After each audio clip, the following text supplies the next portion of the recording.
There's a whisper in the shadows of early Christian history, a whisper that refuses to fade, no matter how many centuries pass. It comes from a text, buried for nearly 2,000 years, hidden in the sands of Egypt, discovered only by accident in 1945. A text that speaks in riddles, metaphors, and lightning flashes of insight. A text attributed to Jesus, yet unlike any you've ever heard. It's the Gospel of Thomas, a collection of 114 cryptic sayings. But perhaps its most provocative mystery isn't what Jesus says, it's what he is not called. In Thomas, Jesus is not Lord, he is not Savior, he is not the crucified Redeemer, familiar to the traditional narrative. Instead, he appears as a revealer, a guide, a mirror held up to the seeker. And this absence is not accidental. So why does this matter? Why would an ancient community deliberately avoid the foundational titles that later Christianity built its entire theological identity upon? What secret were they guarding? What truth were they pointing toward? Truth so dangerous, so subversive, that it had to be buried. Tonight, we venture into the heart of one of the most enigmatic spiritual texts ever discovered, not to argue doctrine, not to challenge belief, but to uncover the deeper layers of meaning woven into this silence, this deliberate omission. Because sometimes what is not said reveals more than what is. In this journey, we will explore the ancient world where Thomas emerged, the philosophies that shaped its message, and the radical transformative view of the human spirit hinted at between its lines. We'll uncover how this text reframes the figure of Jesus, not as a distant deity to be worshipped, but as a master of inner awakening, inviting each of us to step into our own forgotten power. Prepare to enter a landscape where salvation is not handed down from above, but discovered within. A landscape where spiritual authority is reclaimed, not bestowed. This is the hidden story. This is the untold perspective. And by the end of this video, you may never look at the words Lord and Savior, or the absence of them, the same way again. To understand why the Gospel of Thomas portrays Jesus without the titles Lord or Savior, we must step out of the familiar story and into a world far older, far stranger, and far more diverse than the Christianity we know today. The first century was not a unified spiritual landscape. It was a crossroads of mysticism, philosophy, and cultural upheaval. Judea simmered under Roman occupation. Mystery schools flourished across the Mediterranean. Greek philosophy blended with Egyptian ritual. And everywhere, brilliant, subversive ideas whispered beneath the surface. In this world, spiritual texts were not fixed dogmas, but living, breathing experiments, attempts to answer one relentless question: what is the true nature of the human being? The Gospel of Thomas arises from this fertile soil, not as a rival to the New Testament, but as a window into a parallel stream of early spirituality, one that emphasized direct knowledge, inner illumination, and the awakening of the divine spark within. Scholars call it Gnostic, though the term can oversimplify a broad and varied movement. What matters is this: Thomas speaks the language of experiential wisdom, not religious authority, and this is key to the mystery. Titles like Lord and Savior belonged to a developing theological system, one that emphasized Jesus' cosmic status, divine mission, and redemptive role.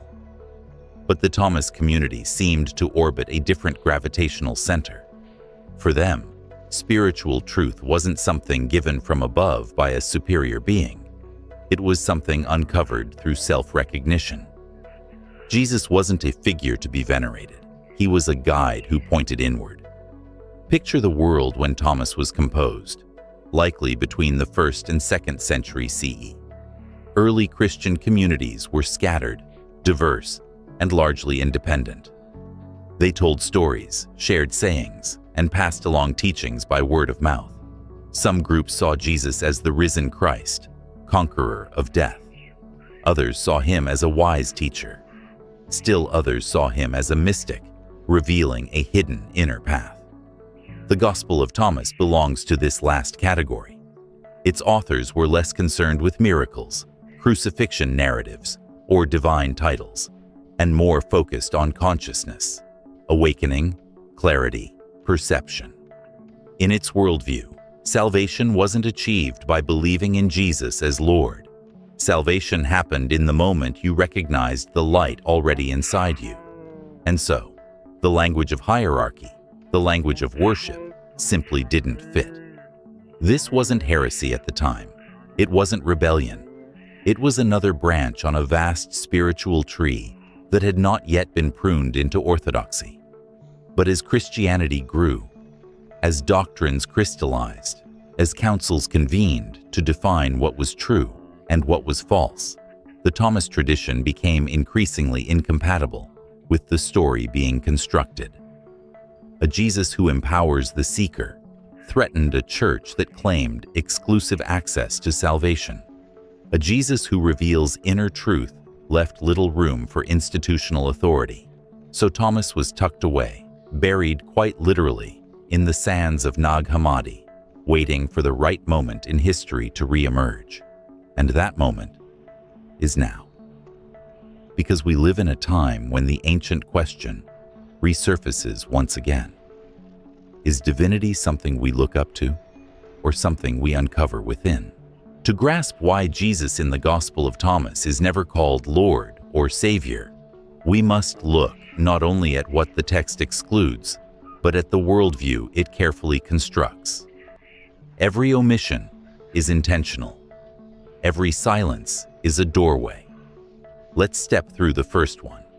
At its core, Thomas presents Jesus as a revealer, one who uncovers what is hidden, not one who bestows what is missing. This is the heartbeat of the entire text. In Thomas, Jesus isn't positioned above humanity. He stands beside the seeker, pointing to the treasure buried within their own being. The opening lines say it plainly. These are the secret sayings which the living Jesus spoke and Didymus Judas Thomas wrote down. Notice the language. Secret living sayings. Thomas immediately frames Jesus as a teacher of hidden wisdom, not as a divine figure to whom worship is owed. Throughout the sayings, Jesus repeatedly urges the seeker to look inward, to find the kingdom within themselves, to become single, to discover the light concealed under the coverings of the world. This internal orientation makes the titles Lord and Savior unnecessary, even counterproductive. Such titles imply distance, hierarchy, dependence. Thomas eliminates that gap entirely. Consider how the text handles the idea of salvation. In traditional theology, salvation is something done for you, an act of divine intervention. But in Thomas, salvation is a shift in perception, the unveiling of what has always been true. Jesus doesn't save in the sense of rescuing. He liberates by revealing. This is why he speaks in riddles and paradoxes, why he answers questions with questions, why he challenges the disciples to confront their own blindness. He is urging them not to adopt beliefs, but to undergo a transformation of awareness. Titles like Lord and Savior could easily become crutches, labels that replace experience with doctrine. Thomas refuses such shortcuts. Next, consider the linguistic environment of the early sayings traditions. Many scholars believe that the earliest layer of Jesus' teachings circulated as standalone sayings, aphorisms, koans, fragments of wisdom. These sayings were preserved because they were memorable, shocking, provocative. The communities that treasured these sayings were not focused on storytelling or narrative identity. Their interest lay in practice, contemplation, awakening. The Gospel of Thomas reflects this world. It contains no biography, no passion narrative, no resurrection scene. There is only the voice of the teacher and the echoes of the disciples trying to understand him. In such a setting, the authority of Jesus doesn't come from divine titles. It comes from the depth of his insight. This subtle shift transforms everything. When Jesus in Thomas says, "If you bring forth what is within you, what you bring forth will save you," he is teaching a radically different form of salvation, one rooted in inner work, not external deliverance. The Savior is not outside, it is the awakened self. Another key insight. The Gospel of Thomas portrays Jesus as deeply human. Not ordinary, but human in the sense that he reveals what humanity is capable of. If Jesus is called Lord, then his wisdom becomes unreachable. If he is Savior, then you wait for rescue. But if he is a guide, a living embodiment of awakened consciousness, then the responsibility and the possibility fall back to you. And this is where the text becomes electrifying. Thomas is not dismissing Jesus' importance.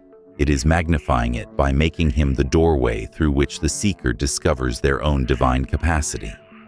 Jesus becomes the mirror, not the idol. This is the essence of the Thomas Jesus, a teacher who does not want worship, but awakening, a figure who does not claim your devotion, but your transformation. And it is in that space, between the teacher and the seeker, that we find the reason those titles never appear. Because Thomas is not about elevating Jesus above humanity. It is about elevating humanity to meet Jesus. To understand the deeper layers of why the Gospel of Thomas never calls Jesus Lord or Savior, we must go beyond history, beyond language, and into the architecture of consciousness that the text is pointing toward. Because the absence of those titles is not simply theological, it's psychological, spiritual, and profoundly intentional. Let's step deeper. In the world of Thomas, titles create distance. They build a hierarchy between the seeker and the source of wisdom. Lord places Jesus above. Savior places humanity below. But Thomas is dismantling this hierarchy. It is a text obsessed with unity, not separation. The Jesus of Thomas says, "When you make the two one, then you will enter the kingdom." He is describing an inner alchemy, the dissolving of duality. If Jesus were fixed in the elevated role of Lord, the duality between master and follower would harden. If he were fixed in the role of Savior, the duality between rescuer and rescued would grow. Thomas removes these barriers because its entire vision depends on the seeker realizing that the same light illuminating Jesus is also latent within themselves. This is a radical idea, one that echoes ancient Hermeticism, early Egyptian mysticism, and even fragments of Eastern wisdom traveling westward. The spiritual climate of the time was filled with the idea that enlightenment was not bestowed by an external deity, but discovered through inner awakening. In this universe, titles are distractions. Labels limit the infinite. And Thomas, far from being a rogue gospel, is aligning with a perennial philosophy that transcends borders and centuries. But there's something even more subtle at work. The Gospel of Thomas presents Jesus as a provocation, not a proclamation. He doesn't tell you what to believe. He tells you what to consider, what to question, what to confront. Many of the sayings appear deliberately incomplete, like seeds that sprout only when the listener engages them with full awareness. Think of the text as a spiritual labyrinth. Jesus is not the gatekeeper at the center. He's the whisper, urging you to walk deeper. If he were called Lord, you would stop your journey and kneel. If he were called Savior, you would wait for him to deliver you. But Thomas insists that the journey is yours, and yours alone. This framework helps us reinterpret some of the most enigmatic sayings in the text. For example, when Jesus says, "Split a piece of wood, I am there," he isn't speaking as a divine authority. He's pointing to the omnipresent nature of awakened consciousness, the same consciousness he's trying to awaken in you. It's not about worshiping him. It's about discovering the sacred in the ordinary, the divine in every moment. Another dimension to consider is the evolution of early Christian identity. As the institutional church began to form in the 2nd and 3rd centuries, there was a growing emphasis on defining orthodoxy through belief in Jesus as divine, as the risen Lord, as the singular Savior. This created a gravitational pull around specific titles. Those who used them belonged. Those who didn't drifted toward the margins. In this world, Thomas becomes a spiritual anomaly. Its portrayal of Jesus is too human for official doctrine, yet too transcendent for simple classification. It defies categories. It resists labels. And in doing so, it protects a kind of wisdom that institutions struggle to hold. Wisdom that cannot be systematized, controlled, or codified. This is why some scholars describe Thomas not as a gospel of belief, but a gospel of direct knowing, gnosis, insight, recollection. It invites the seeker to step beyond theology into experience, beyond titles into essence, beyond worship into realization. And here lies the final paradox. In Thomas, Jesus becomes more powerful by not being Lord. He becomes more transformative by not being Savior. He becomes a catalyst for awakening precisely because he refuses the roles that would turn him into an idol rather than an example. Thomas does not diminish Jesus. It expands him beyond titles, beyond dogma, into a living force of consciousness that speaks directly to the seeker across millennia. Now that we've explored why the Gospel of Thomas never calls Jesus Lord or Savior, the question becomes, how does this ancient wisdom affect you today?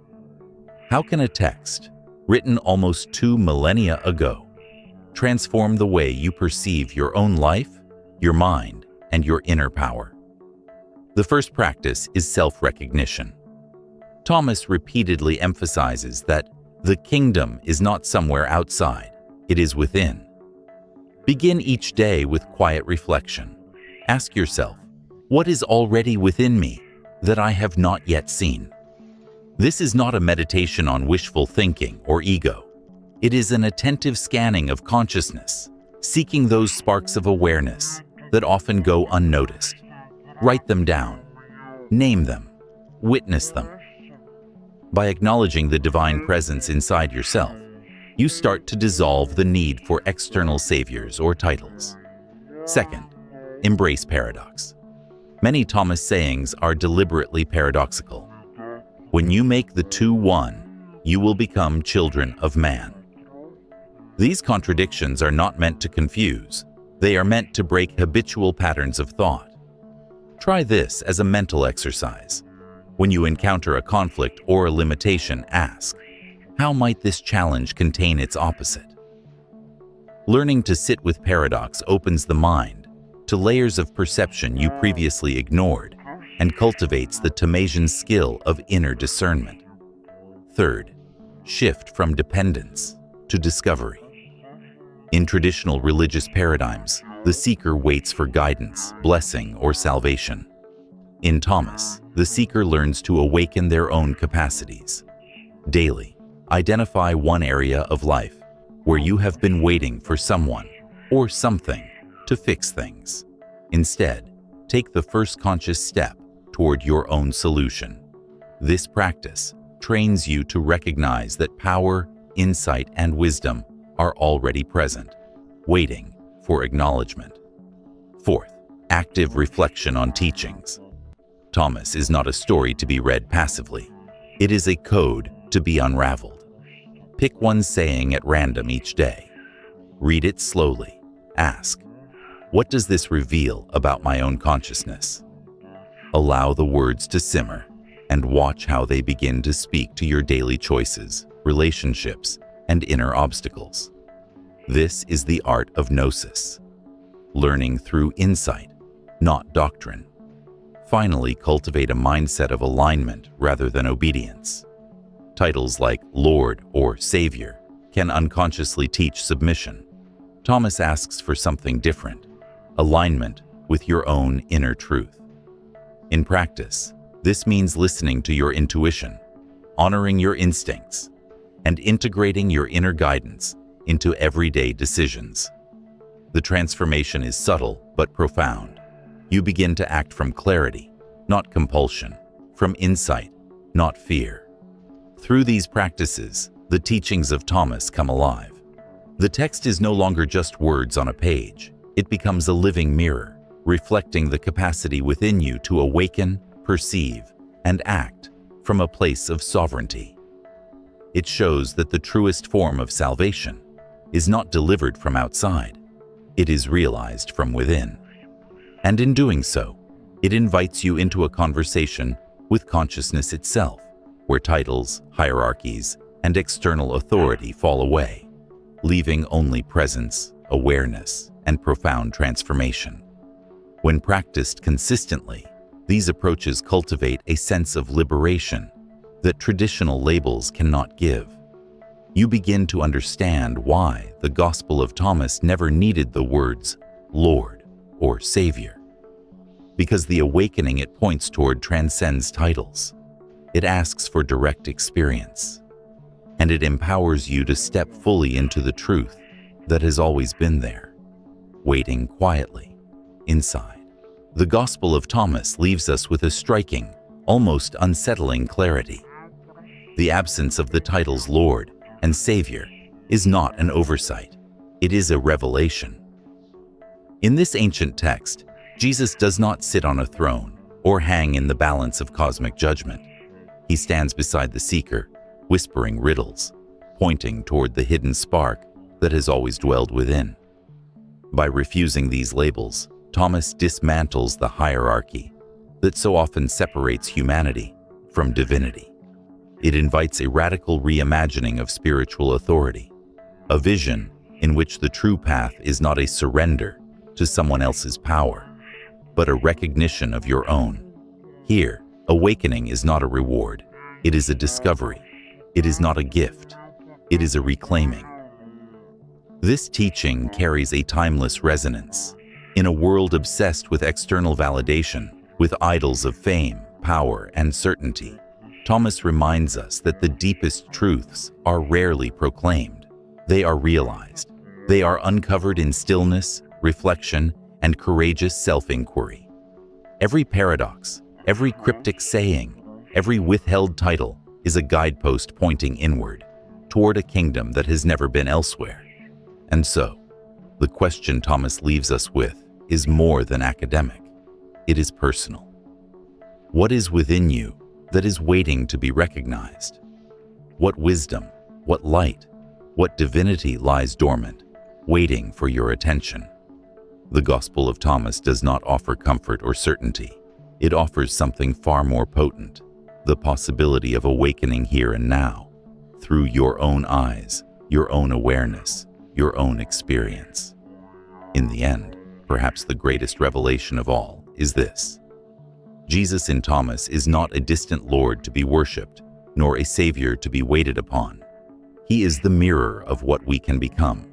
And when we finally see him clearly, we see ourselves, not as followers, but as awakened participants in the living mystery of existence.